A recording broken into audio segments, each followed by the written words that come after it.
আমি আমার অন্তরে অন্তঃস্থল থেকে সালাম এবং মুবারকবাদ আরো জানাই যিনারা ইহলোকে নাই পরলোক গমন করেছেন, নকশদান ত্যাগ করেছেন, ধরাদান ত্যাগ করেছেন, আল্লাহ পাকের জমিন ছেড়ে মাত্র ৩.৫ জায়গা অধিকার করে আছে।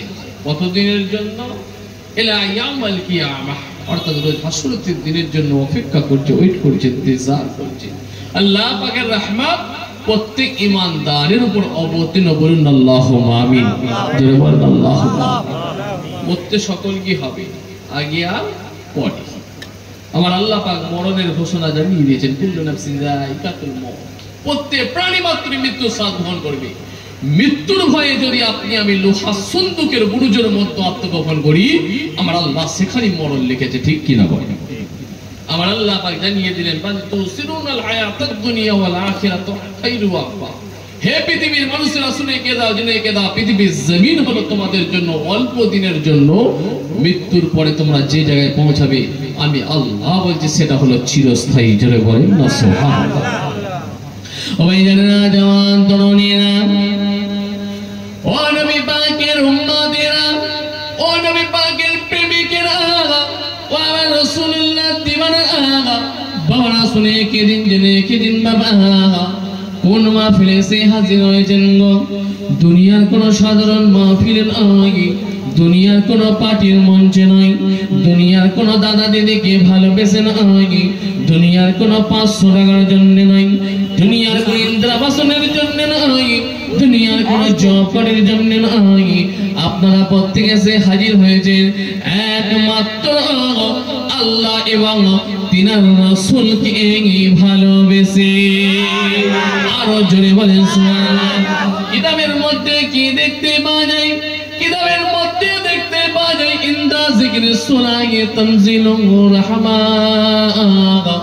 যে জায়গাতে আল্লাহ এবং তিনার রাসূলের কথাবার্তা আলাপ আলোচনা করা হয়, আল্লাহ পাকের যাকিরিন সলিহিন মাহবুবিন বান্দাদের কথাবার্তা আলাপ আলোচনা করা হয়, ওই মাহফিলেতে আমার আল্লাহ পাক তিনার একদল মালাইকা ফেরেশতাকে হাজির করে দিয়ে থাকে।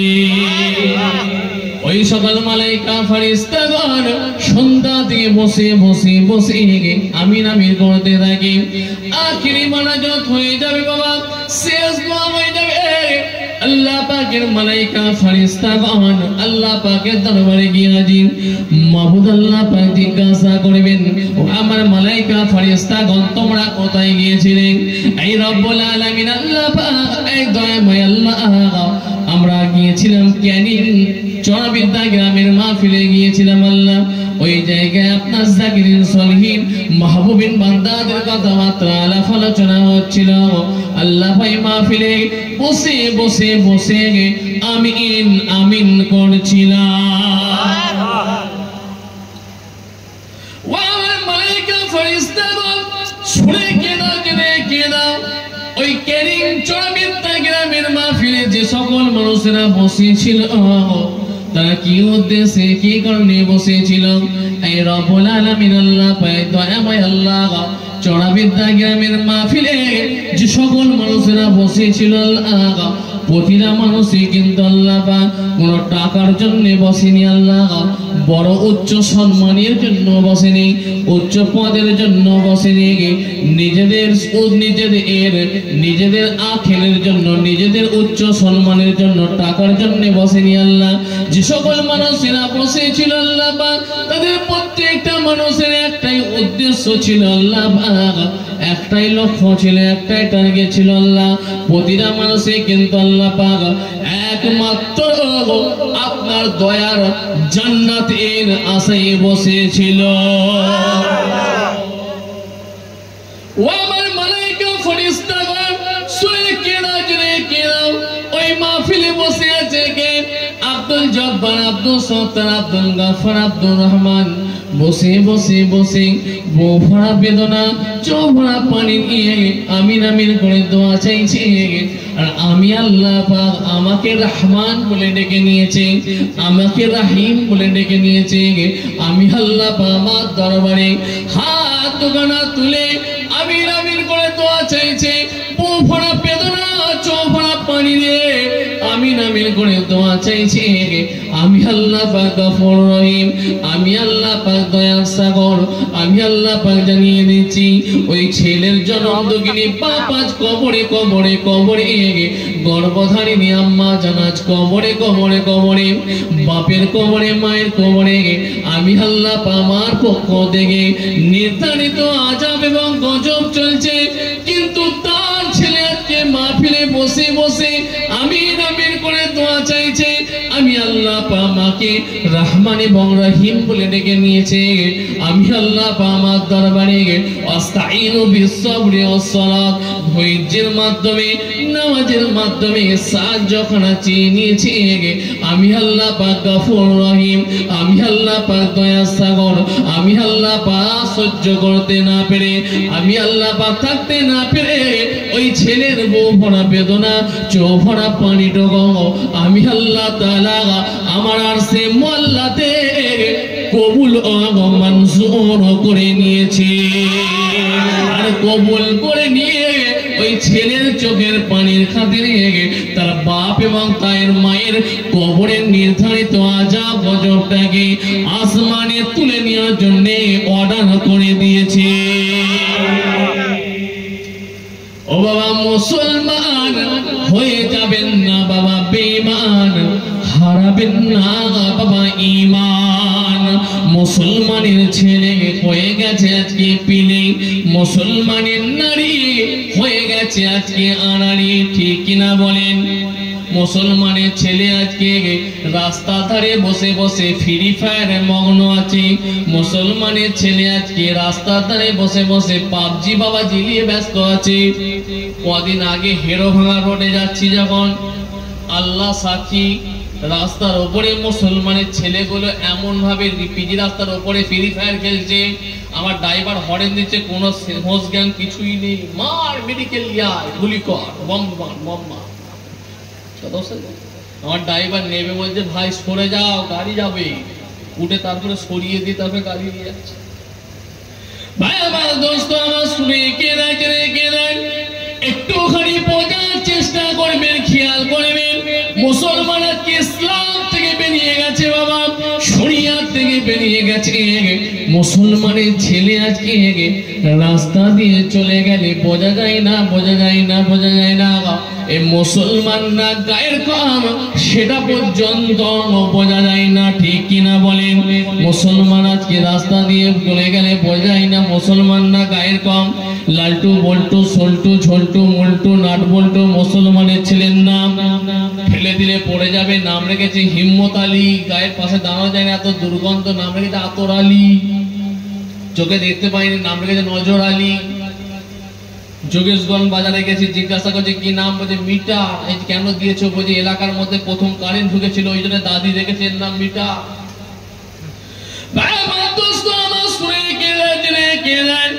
একটুখানি বোঝার চেষ্টা করে, খেয়াল করেন। আল্লাহর দরবারে কি যেতে তোমাকে হবে না?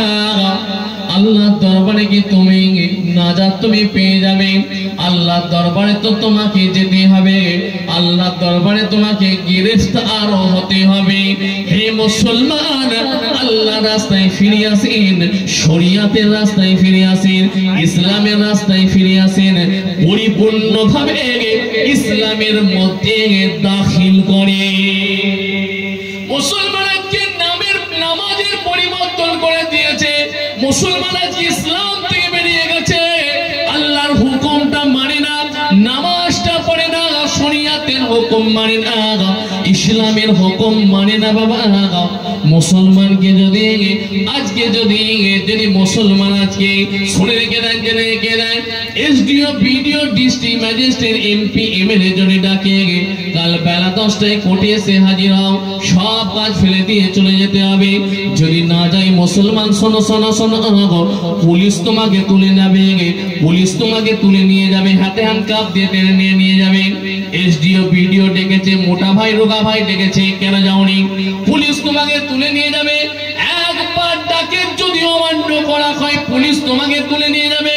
আর রব্বুল আলামিন আল্লাহ আল্লাহ পাক, যিনি পৃথিবীর জমিনের মালিক, যিনি আসমানের মালিক, যিনি তোমার মালিক, আমার মালিক, যিনি তোমার বাপ দাদা 14 পুরুষের মালিক, সারা পৃথিবীর মালিক, যে তোমাকে পৃথিবীর মুখখানা দেখিয়েছে, যে রব্বুল আলামিন আল্লাহ পাক তোমাকে আমাকে কোরআন মাজিদের মধ্যে একবার নয়, দুবার নয়, 10 বার নয়, 20 বার নয়, 50 বার নয়, 82 বার করে ডেকে নিলেন।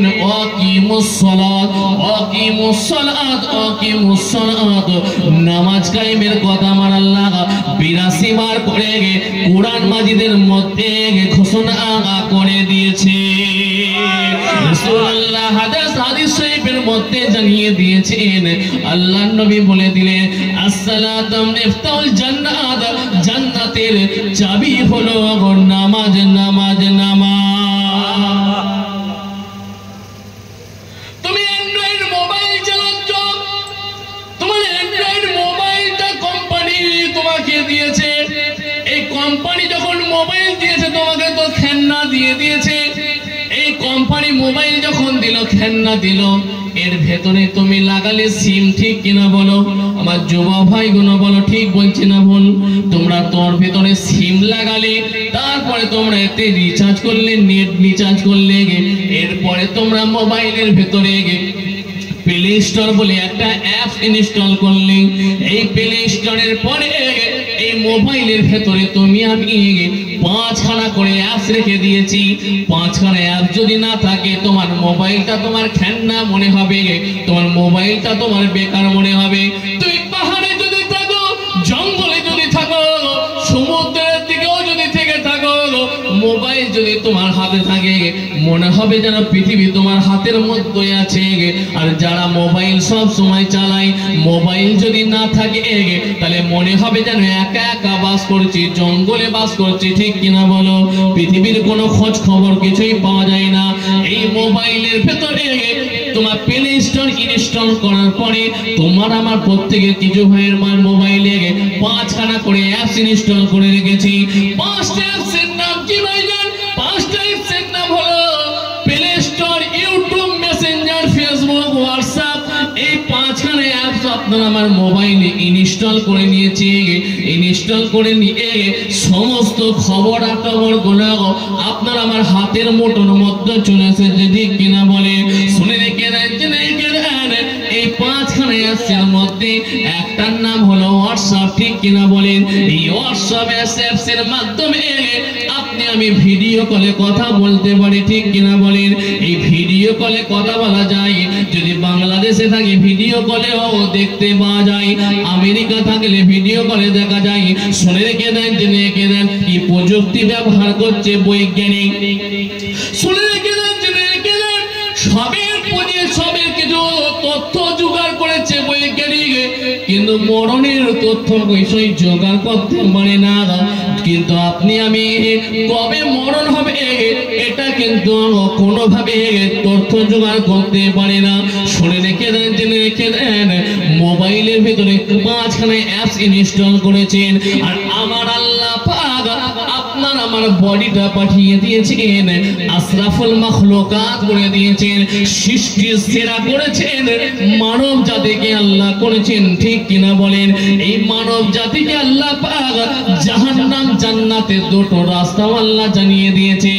একটা হলো জাহান্নামের রাস্তা, একটা হলো জান্নাতের রাস্তা। Decision is your, choice is your. আপনার ব্যক্তিগত স্বাধীনতা, আপনি জাহান্নামে যাবেন কি জান্নাতে যাবেন সেটা আপনার ব্যক্তিগত ব্যাপার।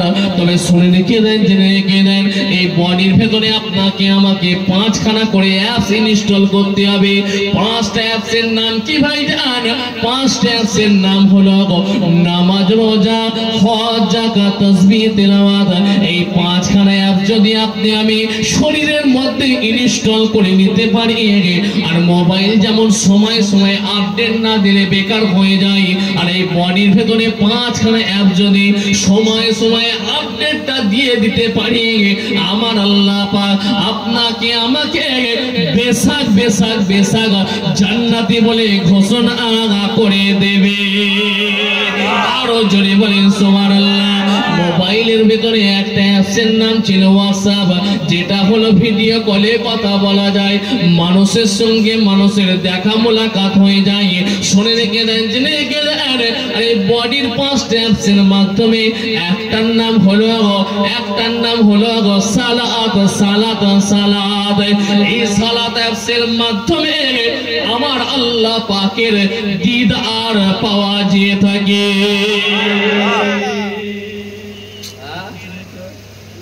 বোঝার চেষ্টা করে, খেয়াল করেন, লক্ষ্য করেন, আল্লাহর হুকুমটা মেনে চলে, শরিয়াতের হুকুম মেনে চলে, ইসলামের হুকুম মেনে চলে। আর কতদিন গাফেল থাকবে? হয়েছে তো, বয়স হয়েছে তো, আল্লাহ যখন খুশি ডেকে নেবে। পৃথিবীর জমিন অল্প দিনের জন্য, এটা আমার আল্লাহ জানিয়ে দিয়েছে। অবিশ্বাসের কোনো জায়গা নাই। বিশ্বাস না করলে বেঈমান কাফের হতে হবে। মানুষ মারা গেল, আব্দুল জব্বারের ছেলে আব্দুল সত্তার পৃথিবীর জমিন আর বেঁচে না। খবর হয়ে গেল, মসজিদে মুয়াজ্জিন সাহেব, মসজিদের ইমাম সাহেব ঘোষণা করলো নাসির জানাজার নামাজ আসর বাদে হবে, ঘোষণা করে দিয়েছে। তারপরে আত্মীয় স্বজনেরা এসে কাঁদতে থাকে, আত্মার কাছে কান্নার আওয়াজ আসতে থাকে, কিন্তু আর কোন আওয়াজ পাওয়া যায় না, জবাব কিছু আসে না। গোসল দেওয়া হলো, কাফন পড়ানো হলো, জানাজার নামাজ পড়ানো হলো। বাঁশতলার দিকে নিয়ে যাচ্ছে, ছেলে নিয়ে যাচ্ছে বাপকে, ছেলে নিয়ে যাচ্ছে বাপকে। হ্যাঁ বাবা, পৃথিবীর জমিনে গাড়ি করে দিলাম, বাড়ি করে দিলাম, বিল্ডিং বানিয়ে দিলাম, আর এই অন্ধকার জঙ্গলে আমাকে একাকে ফেলে দিয়ে আসতে যাচ্ছি। কিন্তু অনেকগুলো ছেলে তো মনে মনে চিন্তা হচ্ছে, বাপ জায়গার দলিলগুলো কোথায় রেখেছে, তাড়াতাড়ি আমি আগে একবার ঘুরে যাব। কথা বুঝতে পারছেন? বাপ সারা জীবন কোমরের যে গাঁটের চাবিটা বেঁধে রাখতো, ওই চাবিটা ওই ঘরেই রেখে দিয়ে গেছে। তো একবার আগে গিয়ে আমি একটু সাইড করে দিই, না হলে আবার ভাইরা চলে আসবে, ওর মন পড়ে আছে ওই দিকে। এই জন্য আমার নানাজান ছোট হুজুর পীর কেবলা বললেন, বাড়ি বাড়ি করে তুমি পড়ে খাপা খাপি, অরিসানি তাড়াতাড়ি দেবে তালা চাবি, মালিকুল মওত ওর রুহু যাবে লিয়া, ঘরালা করে দাঙ্গা ভাগেরও লাগিয়া, তোর দরে অন্য জনে ওড়াবে বাহার, তুমি তো হবে মাটির খোরাক পোকা। মাটির খোরাক পোকার হবে, আর তুমি সারা জীবন ধরে আঁকড়া আঁকড়ি টানা হিজড়া, বাপরে বাপ। জমির আল কাটছে, জমির আল কেটে কেটে ভিতরে ঢুকাচ্ছে। ছেলে বলছে, কি বাবা, ওই জায়গা তো চাস্তো ভাইদের জায়গা, কেন তুমি ঢুকিয়ে দিচ্ছ? বলছে, কথা কেন বুঝিস নি, চুপ কর, যাদব কথা তুই বেশি বুঝিস। চাস্তো ভাইয়ের ছেলেরা বলছে, কি গো চাচা, আমাদের জায়গা ভিতরে ঢুকিয়ে দিচ্ছে কেন? বলছে, আর বলিস নি বাবা, চশমার পাওয়ারটা একটু কমে গেছে বাবা, বুঝতে পারিনি, মাফ করে দিবি। সারা জীবন ধরে নামাজ পড়ে পড়ে যদি কপালে কালো দাগ করে ফেলে, কিন্তু লোকের হক মেরে দেওয়ার জন্য ঠিকানা জাহান্নাম। ও নওজওয়ান তরুণীরা, ও নবী পাকের প্রেমিকেরা, বাবা রাসূলুল্লাহ দিবারা শুনে কেঁদেন বাবা, একটুখানি বোঝার চেষ্টা করেন, খেয়াল করেন। নামাজ তুমি পড়লেন, আল্লাহর হুকুম তুমি মানলে না, শরিয়াতের হুকুম মানলে না, ইসলামের হুকুম তুমি মানলে না। শুনে রেখে দেন, জেনে রেখে দেন, একটুখানি বোঝার চেষ্টা করেন, খেয়াল করেন। আল্লাহর হুকুম আপনাকে মানতে হবে। শুনে রেখে দেন, জেনে রেখে দেন। আপনি বলবেন আমি ভ্যান চালাই, আপনি বলবেন আমি রিক্সা চালাই, আপনি বলবেন আমি ব্যবসা করি, নামাজ পড়ার সময় হয়নি, আমি রাজমিস্ত্রি কাজ করি, সময় পাইনি নামাজ পড়ার জন্য। এই অজুহাত গুলো আল্লাহ দরবারে খাটবে না। যদি পানির ভেতরে ডুবুরি নামাজটা পড়ে নিতে পারে, তাহলে পৃথিবীর জমিনে আপনি বসবাস করার পরে নামাজ কেন পড়লেন না? শুনে রেখে দেন, জেনে রেখে দেন, আল্লাহ দরবারে লাজবাব হবেন, জবাব কিছুই দিতে পারবেন না। শুনে রেখে দেন, জেনে রেখে দেন। যখন বলবেন আপনি আমি নামাজ পড়তে জানতাম না, আল্লাহ যখন জিজ্ঞাসা করবে স্বর্ণকার ব্যবসায়ীকে, কামারকে, কোমরকে জিজ্ঞাসা করবে তুমি এই ব্যবসা কি মায়ের পেট থেকে শিখে গিয়েছিলে নাকি, তখনও কিন্তু লাজবাব হবেন বাবা, জবাব কিছুই দিতে পারবেন না। আল্লাহর দরবারে গ্রেফতার হতে হবে। জবান তো আল্লাহ বন্ধ করে দেবেন। হাতে করে কতজনকে চড় মেরেছেন, হাতের জবান আল্লাহ খুলে দেবেন। পায়ে করে কতজনকে লাথি মেরেছেন, পায়ের জবান আল্লাহ খুলে দেবেন। পা তো আল্লাহ তোমার সাক্ষী দেবে, হাত তো আল্লাহ দরবারে জবাব দেবে। তখন কিন্তু লাজবাব হবেন, জবাব কিছুই দিতে পারবেন না। শুনে রেখে দেন বাবা, একটুখানি বোঝার চেষ্টা করেন, খেয়াল করেন। নামাজ পড়তেন না, নামাজ পড়ার জন্য ওয়াদা করেন জীবনে আর যতদিন বাঁচব নামাজ আমি কাজা করব না, আল্লাহর হুকুম থেকে আমি গাফেল থাকবো না। শুনে রেখে দেন বাবা, খেয়াল করবেন, লক্ষ্য করবেন, একটুখানি বোঝার চেষ্টা করে খেয়াল করে। যখন মিনহা খালাকনাকুম ওয়া ফিহা নুঈদুকুম ওয়া মিনহা নুখরিজুকুম তারাতান উখরা বলে মাটি দিয়ে 41 কদম ফিরে চলে আসবে। ফিরে আসার সঙ্গে সঙ্গে আল্লাহ পাকের পক্ষ থেকে যখন সর্পটা আসবে, যখন সাপটা আসবে, সেই সাপের নাম হাদিস শরীফের মধ্যে লেখা আছে বাবা, সেই সাপের নাম হলো আকরা নাম সাপ, হাদিস শরীফে লেখা আছে। এই সাপটা পৃথিবীর কোন জায়গাতে যদি একবার নিঃশ্বাস ছাড়া ফেলতো, ওই জায়গায় কোন তরুলতা ঘাসের জীবনও জন্মাতো না।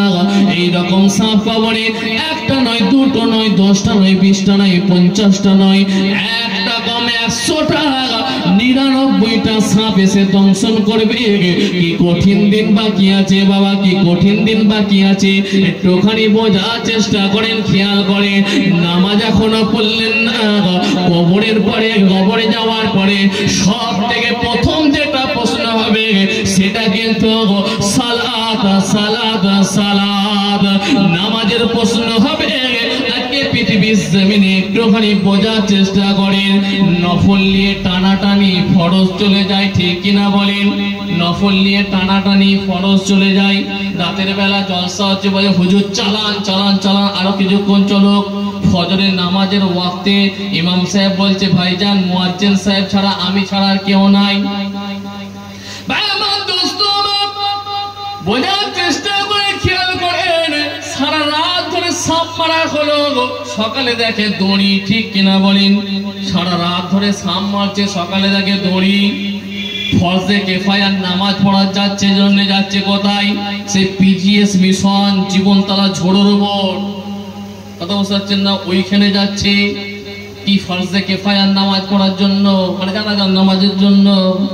আর মসজিদ বিরান, মুসল্লি নাই, ঠিক না বল? একটুখানি বোঝার চেষ্টা করে খেয়াল করেন, নামাজের গুরুত্ব সব থেকে আপনাকে আগে দিতে হবে। আর আজকে আমি নামাজ বিষয় নিয়ে আপনাদের সামনে আলোচনা করছি। শুনে রেখে দেন, জেনে রেখে দেন, কাল কিয়ামতের দিনে হাসরের ময়দানে যেদিনে নাকি মাথার এক বিঘা পড়ে আসবে সূর্য, সূর্যের 12খানা মুখ আল্লাহ পাক বানিয়ে দেবে। মাথার মগজগুলো গলে গলে গলে গলে গলে দুই নাক দিয়া ছিদ্র হয়ে গড়ে গড়িয়ে পড়তে থাকবে। সেদিনটা কি কঠিন দিন বাকি হবে, সেদিনটা যে কি কঠিন দিন আসবে। একটুখানি বোঝার চেষ্টা করেন, খেয়াল করেন। আজকে সূর্য এত উঁচুতে আছে, তারপরেও গরম সহ্য করতে পারি না। স্ট্যান্ড ফ্যানের ব্যবস্থা আছে, আর ঘরে এসির ব্যবস্থা আছে, ঠিক কিনা বলেন?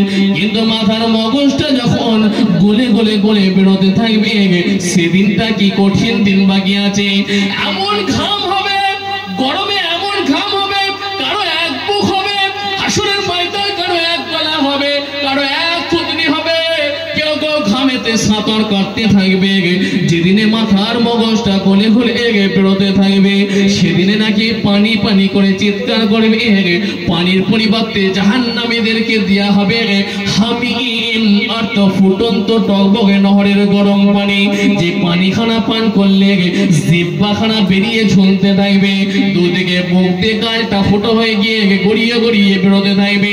আবার পানির পরিবর্তে দেয়া হবে কুচের রক্ত মাখা দেয়া হবে পিপাসার চোটে সেটাই খেতে থাকবে। কি কঠিন দিন বাকি আছে, একবার বোঝার চেষ্টা করেন, খেয়াল করেন। ফুলসিরাতের পুল হবে, চুলের থেকে শুরু, তলোয়ারের থেকে ধার, কেটে পড়লে জাহান্নামের আগুন দাও দাও করে জ্বলছে। সেই জাহান্নামের আগুনে পড়লে জাহান্নামের আগুনটা কেমন আছে শুনে কেঁদেন, জেনে কেঁদেন। ফুলসিরাতের পুল থেকে যদি একটা পাথর ফেলা হয়, জাহান্নামের আগুনে পড়তে সময় লাগবে 70,000 বছর সময় লাগবে। এতটাই ডিপলি, এতটাই গর্ত, 70,000 বছরের রাস্তা হবে। ফুলসিরাতের পুল হবে, ওই পুল দিয়ে কে পার হবে? ক্যানিং এর মানুষ পার হবে, চড়াবিদ্যা মানুষ পার হবে, জীবনতলার মানুষ পার হবে, ইটখোলা, তালদি, ছড়র মোড়, খাসকুমরাখালী, হেলিকপ্টার মোড়, পাঙাশখালী, জয়রামখালী, ট্যাংরাখালী, লেবুখালী, সব মানুষকে পার হতে হবে। আলে মৌলানা, হাফেজ সাহেব, দরবেশ সাহেব, গাজী সাহেব, মুফতি সাহেব, পীর সাহেব, পীরজাদা, কেউ ছাড় পাবে না বাবা, সকলকে পার হতে হবে। কেটে পড়লে জাহান্নামের আগুন দাও দাও করে জ্বলছে। রাসূলুল্লাহকে সাহাবা হুজুররা জিজ্ঞাসা করলেন, আল্লাহর নবী, আল্লাহ রাসূল, একবার খালি দয়ার নবী বলেন, যারা জান্নাতি হবে তাদের জন্য কি এত দিনের রাস্তা হবে? আল্লাহর নবী বললেন, সাহাবারা শোনো, আমি রাসূলুল্লাহ বলছি, না না না না না না, যারা জান্নাতি হবে তাদের জন্য আকাশে বিজলি চমকাতে যতক্ষণ সময় লাগে, ওই সময়ের মধ্যে আল্লাহ পাক পার করিয়ে দিয়ে দয়ার জান্নাতে প্রবেশ করিয়ে দেবে। আরো জোরে বলি,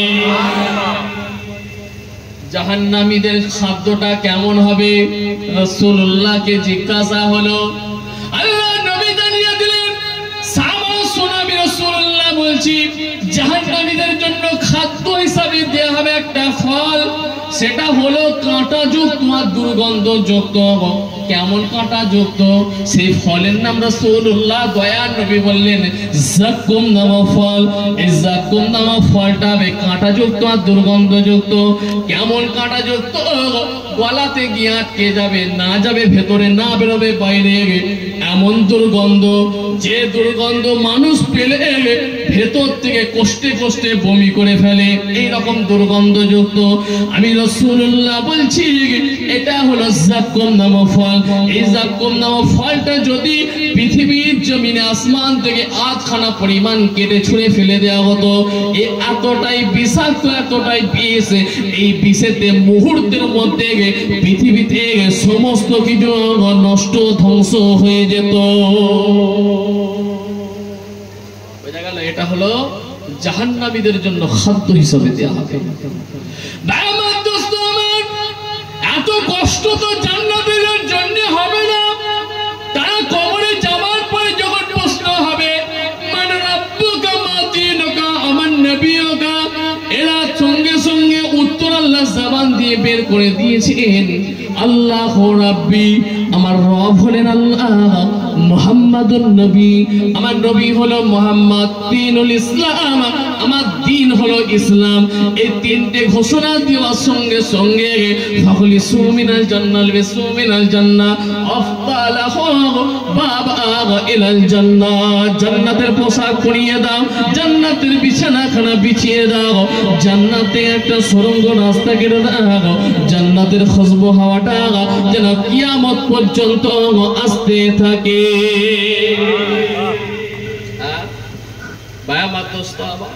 সারাদিন ধরে মাচায় বসে আছে, মাচায় বসে বসে লোকের গীবত, পরমন্দা, পরচর্চা, শিকায়েত নিয়ে ব্যস্ত, বোঝার চেষ্টা করে, সব সময় লোকের গীবত, পরমন্দা, পরচর্চা, শিকায়েত নিয়ে ব্যস্ত।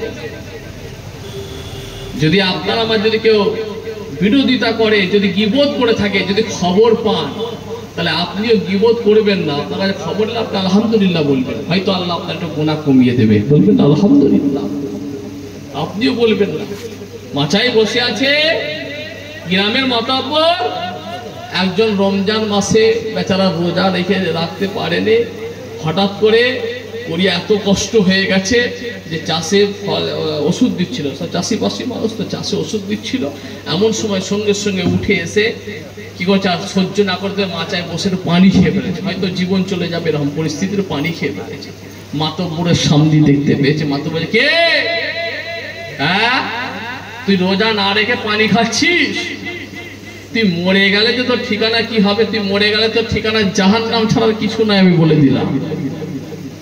তুই জাহান্নাম ছাড়া আর কিছু নাই। আমার আল্লাহ পাক জানিয়ে দিলেন, আমার আল্লাহ পাক ঘোষণা করে দিলেন, কে ব্যক্তি আছো গো, আমি আল্লাহ তাআলা আমার হুকুমের উপরে হুকুম জারি করে থাকো, আমি আল্লাহ তাআলা আমার হুকুমের উপরে হুকুম জারি করে থাকো। তুমি জাহান্নামী বলার তুমি কে? যে ব্যক্তিকে তুমি জাহান্নামী বলে ঘোষণা করে দিয়েছো, ওই ব্যক্তি আমি আল্লাহ তাআলা আমার দরবারে এত রোনাজারি করেছে, এত কান্নাকাটি করেছে, নামাজের মধ্যে মাফ চেয়েছে, আস্তাইনু বিসসবরি ওয়াস সালাত, ধৈর্যের মাধ্যমে নামাজের মাধ্যমে কেঁদে কেঁদে সাহায্য চেয়ে নিয়েছে। আমি আল্লাহ পাক গফুর রহিম, আমি আল্লাহ পাক দয়া সাগর, আমি আল্লাহ ওই ব্যক্তি মাফ করে দিয়েছি। তুই জাহান্নামী বলে ঘোষণা করার জন্য আমি আল্লাহ তোর ঠিকানা জাহান্নাম করে দিয়েছি। সাবধানে কথা বলতে হবে, এমন একটা কথা যেন জবান দিয়ে না বেরো যায় যে একটা কথাতে ঠিকানা জাহান্নাম।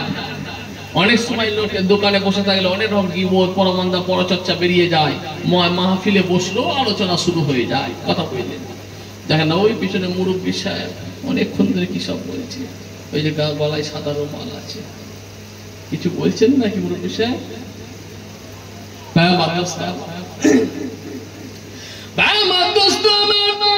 আল্লাহ নবী বিশ্ব নবী সাহাবা হুজুরকে জানিয়ে দিলেন, ওয়ালা সাহাবা বুলাজি শুনে কেরা জেনে কেরা, যখন তুমি একা থাকবে, যখন তুমি নির্জনে থাকবে, যখন তুমি চুপচাপ বসে থাকবে, ও আমার সাহাবা তুমি তোমার নিজের জবানটাকে বেকার করে দেবে না, নিজের জবানটাকে বেকার করে রেখে দেবে না। ওই জবান দিয়ে একটুখানি নফল ইবাদত তুমি করে নাও, ওই জবান দিয়ে একটু আল্লাহ আল্লাহ করো, একটু কলমা শরীফ দুরূদ শরীফ পড়ে নাও। না জানি নবী রাসূলুল্লাহ বলছি কাল কিয়ামতের দিনে আমার আল্লাহ চাইলে ওটা একটা নাজাতের ওসিলা বানিয়ে দিয়ে জান্নাত খানা দিয়ে দেবে। কাল কিয়ামতের দিনে আসরের ময়দানে বান্দার গুনার খাতা এত ভারী হয়ে গেছে, নেকির খাতা এত হালকা হয়ে গেছে, বান্দির এত গুনাহ ভারী হয়েছে, নেকি এত হালকা হয়েছে, যখন আমার আল্লাহ পাক মা ফাতেমা বলে ডেকেছে, সমস্ত মা ফাতেমারা আপনারা আমার ঘরে মা ফাতেমারা গিয়ে হাজির।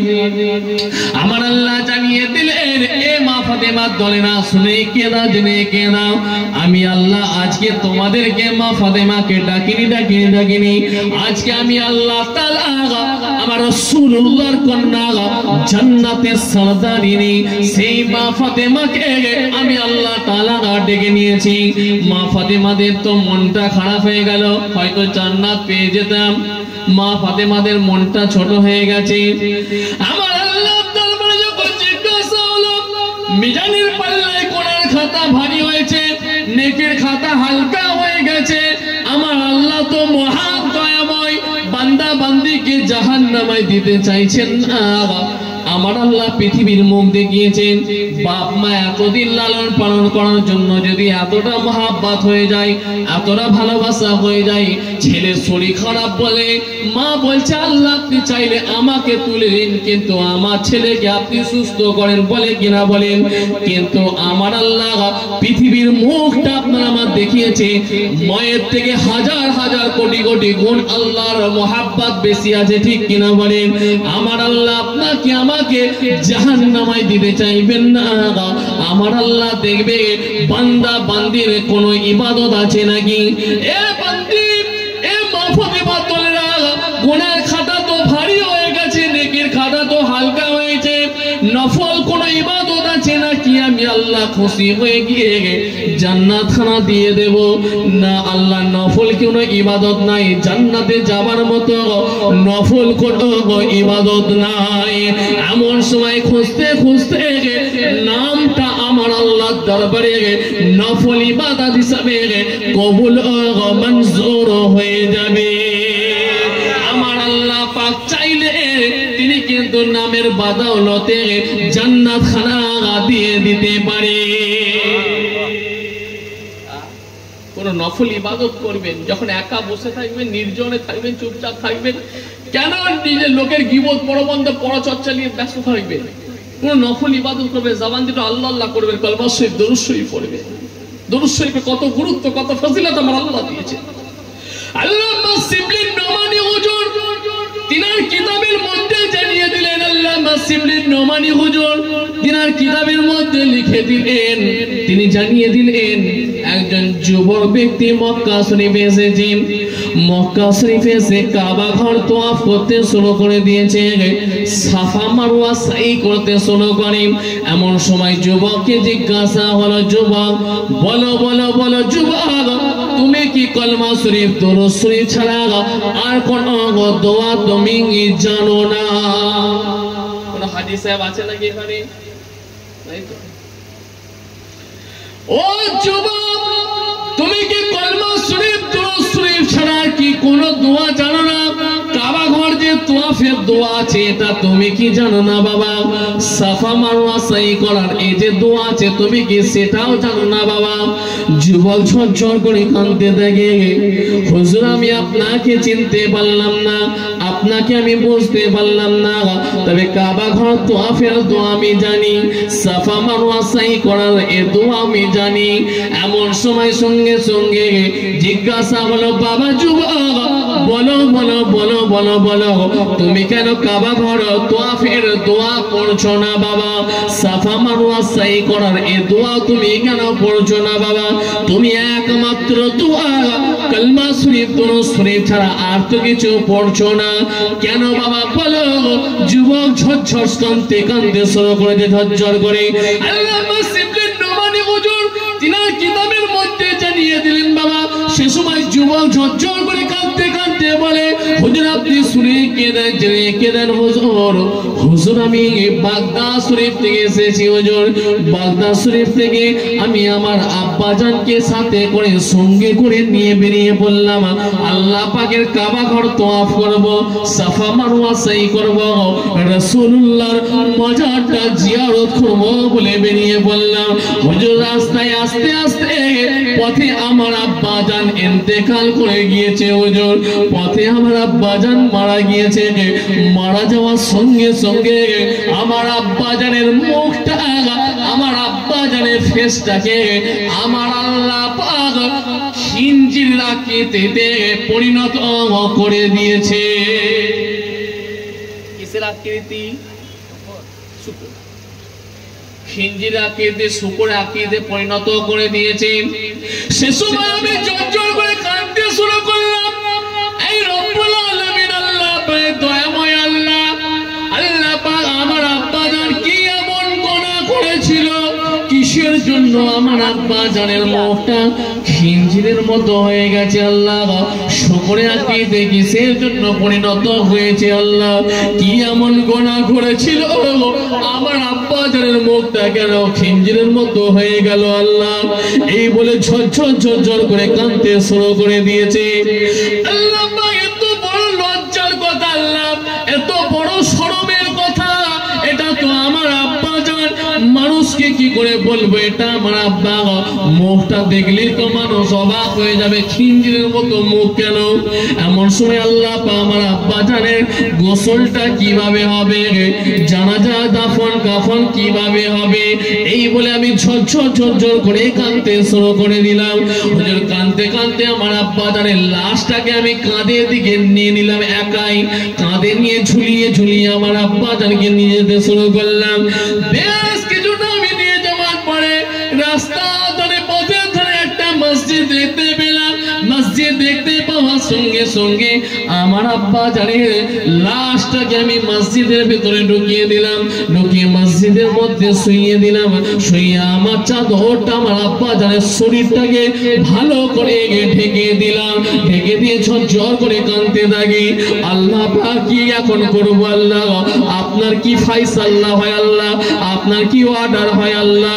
এই বলে ঝরঝর করে গালে হাত দিয়ে যুবক কাঁদতে থাকে বাপের জন্য, ঝরঝর করে কাঁদছে। বেশ কিছুক্ষণ ধরে, কিছুক্ষণ পরে দেখতে পাওয়া যায়, যুবক দেখতে পাই মসজিদের সামনে একজন মানুষ, একজন মানুষ টুক টুক টুক টুক টুক টুক করে এসে হাজির হয়ে বলে, বাবা যুবক, বলো বলো বলো, তোমার আব্বা জানের লাশটা এখন কোথায় আছে?